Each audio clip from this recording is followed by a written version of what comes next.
Thank you, Deputy Presiding Officer. I support this motion along with the Plaid Amendment.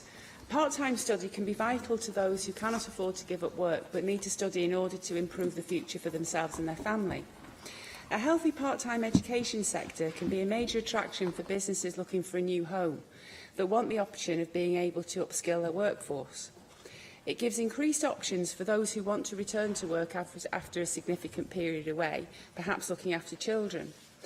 Those most likely to benefit from part-time study are those who are most likely to need funding support, though. The upside is that they are also the people most likely to be motivated to successfully complete their course.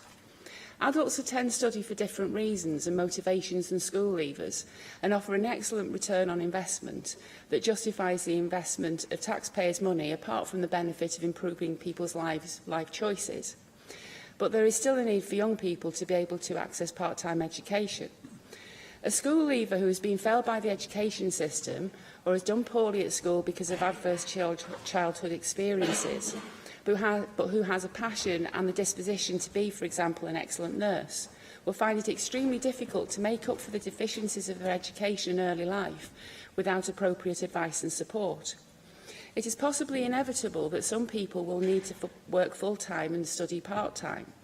But during that time, they deserve the help they need and the funding required to upskill, so they can help Wales fill the jobs that are currently standing vacant or being recruited for outside Wales.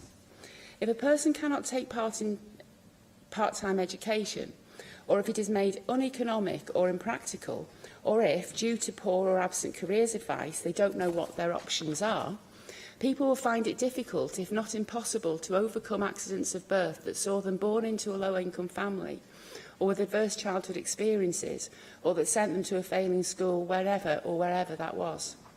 Good accessible careers advice is vital for people if they're going to take advantage of the part-time study opportunities that exist.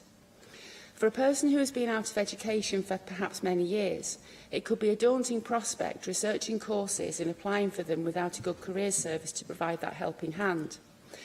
I will not be supporting the Labour amendment today, which displays a typical complacency of a party in government that refuses to even admit that there may be room for improvement in the provision of careers advice in Wales. If Welsh Labour support the sentiments of point 4, why are they deleting it and replacing it with an amendment that says effectively nothing? Welsh Government says in its amendment that it has the ambition to develop a new all-age employability plan, part of which is providing joined-up careers advice. But an ambition falls far short of delivery or even commencing implementation.